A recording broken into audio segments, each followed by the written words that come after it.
hospital was old. Too old. Its walls carried the smell of disinfectant, but beneath it lingered something else. Rot, like wet plaster and rusted iron. The doctor had worked late that night. It was close to midnight when the head nurse asked him to fetch supplies from the basement. He hated the basement. Everyone did. The corridors down there were long, with flickering fluorescent lights that hummed too loudly, as if alive. He stepped into the empty lift, exhausted, rubbing his eyes. But just as the doors began to close, a hand shot through. It was a patient. A woman in a pale hospital gown, barefoot, her hair damp as if she had just stepped out of the shower. Her face was expressionless.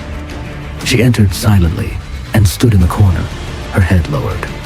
The doctor gave her a polite smile. "Late for you to be out of your room," he said. She didn't respond. He pressed the button for the basement. The lift groaned and rattled as it descended. That was when he noticed. She hadn't pressed any floor. She was just there. The doctor felt uneasy. Patients were allowed to roam, yes, but never this late. The rules were strict. All patients had to return to their wards by 10. It was now nearly midnight. The doors opened to the basement with a metallic screech. The corridor beyond was dark, except for a single flickering bulb. At the far end, a figure was limping toward them. The doctor froze. His breath hitched. The man's hospital gown dragged across the floor. His head lolled to one side, his mouth open. As he came closer, the doctor saw his wrist. A red wristband. Dead. The doctor's eyes widened.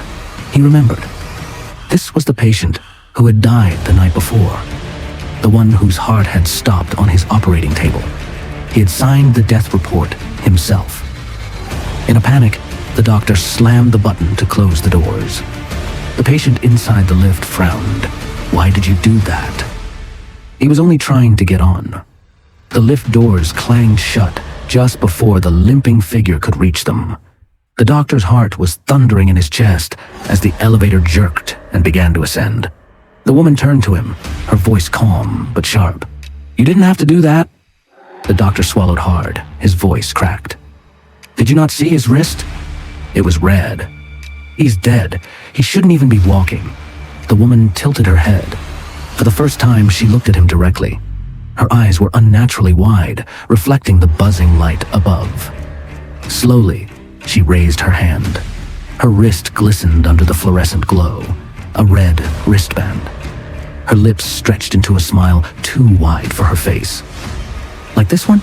The lift jolted violently, lights flickering. The doctor stumbled back. When the lights steadied, he wasn't in the lift anymore. He was in the basement. The doors were gone. The walls were gone. Around him stood dozens of patients, limping, dragging, whispering. Every single one wore a red band. Their pale faces smiled in unison. And among them, the woman stepped forward. Her grin split wider. Impossibly so, her jaw cracking as her skin peeled like paper. She whispered, her voice echoing from every corner. "You're wearing one too." The doctor looked down.